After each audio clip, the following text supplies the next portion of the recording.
পবিত্র ধর্মস্থানও এখন নারীদের জন্য নিরাপদ নয়, এমনই এক ভয়াবহ অভিজ্ঞতার কথা জানালেন মালয়েশিয়ার জনপ্রিয় মডেল অভিনেত্রী লিশালিনী কারানান। কুয়ালালামপুরের একটি মন্দিরে পূজা দিতে গিয়ে পুরোহিতের হাতে যৌন হয়রানি ও নিপীড়নের শিকার হয়েছেন তিনি।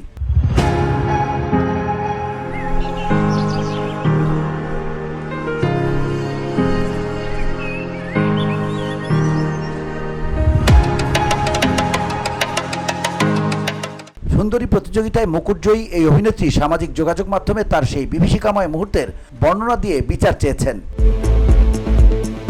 ঘটনার সূত্রপাত লিশালিনী জানান, তিনি মন্দিরে পুজো দিতে গিয়েছিলেন। সেখানে উপস্থিত পুরোহিত তাকে পবিত্র পানি ছিটিয়ে দেওয়ার কথা বলে দীর্ঘ সময় অপেক্ষা করান। এরপর অভিনেত্রী যখন অফিসের উদ্দেশ্যে বের হচ্ছিলেন, তখন পুরোহিত হঠাৎ তার গায়ে ফুলের তীব্র গন্ধযুক্ত একটি তরল পানি ছিটিয়ে দেন। আশীর্বাদের নামে শ্লীলতাহানি, এরপরই ঘটে সেই ন্যাক্কারজনক ঘটনা। লিশালিনী অভিযোগ করেন, তার তরল ছিটানোর পর পুরোহিত তাকে তার পরনের পাঞ্জাবি স্যুট খুলতে বলেন। অস্বস্তি বোধ করায় তিনি তাতে রাজি হননি। তখন পুরোহিত মন্ত্রপাঠ শুরু করেন এবং আচমকাই লিশালিনীর ব্লাউজের ভেতর হাত ঢুকিয়ে নোংরাভাবে স্পর্শ করতে থাকেন। পুরোহিত এটিকে আশীর্বাদের অংশ হিসেবে বোঝানোর চেষ্টা করেন।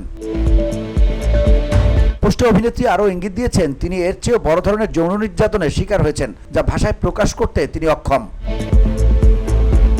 VOD Bangla news desk.